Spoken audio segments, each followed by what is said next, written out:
Le plan solaire de l'ULB s'inscrit dans la stratégie de durabilité de l'université. Il suit les objectifs du plan climat qui vise à une réduction des émissions de CO2.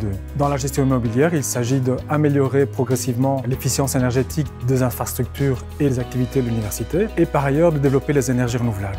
En 5 ans, le plan solaire a permis d'équiper 18 toitures de bâtiments sur les 3 campus de l'ULB, ce qui représente l'installation de 7500 panneaux solaires, soit l'équivalent d'une surface de 2 terrains de football.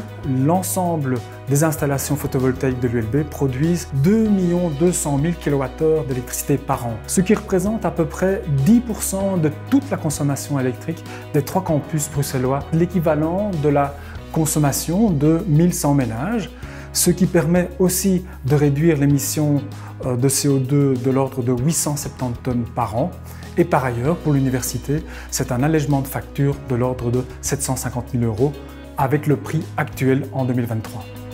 Cette puissance, elle est délivrée en fonction de l'ensoleillement et ceci varie au fil des jours, au fil des saisons. On dispose d'un équipement qui permet de surveiller, donc de télégérer les installations. Et ensuite, si on observe une anomalie, on intervient rapidement et donc la période de dysfonctionnement est relativement courte pour permettre de réduire ces pertes énergétiques. Dans ce cas-ci, on voit 4 installations photovoltaïques en production. On voit qu'elles produisent pour l'instant en direct. On observe que cette installation-ci, actuellement, ne produit pas. Et donc, le dispositif alerte les équipes techniques afin d'aller vérifier l'origine de cette anomalie et intervenir le cas échéant. 5 défis prioritaires pour le plan solaire de demain. Premièrement, c'est tout nouveau bâtiment qui sera construit par l'ULB va maximiser la production solaire, donc va mettre des panneaux solaires sur ces toitures.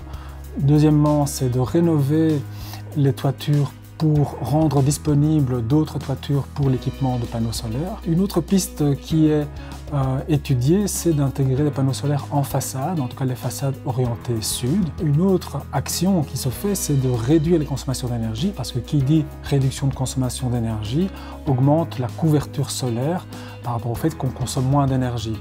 Enfin, si ces mesures de consommation d'énergie sont réduites, et par ailleurs on augmente la production solaire, on peut imaginer que demain les campus soient à énergie positive. Ça veut dire qu'il y ait un supplément de production solaire qui peut à ce moment-là être partagé avec le voisinage.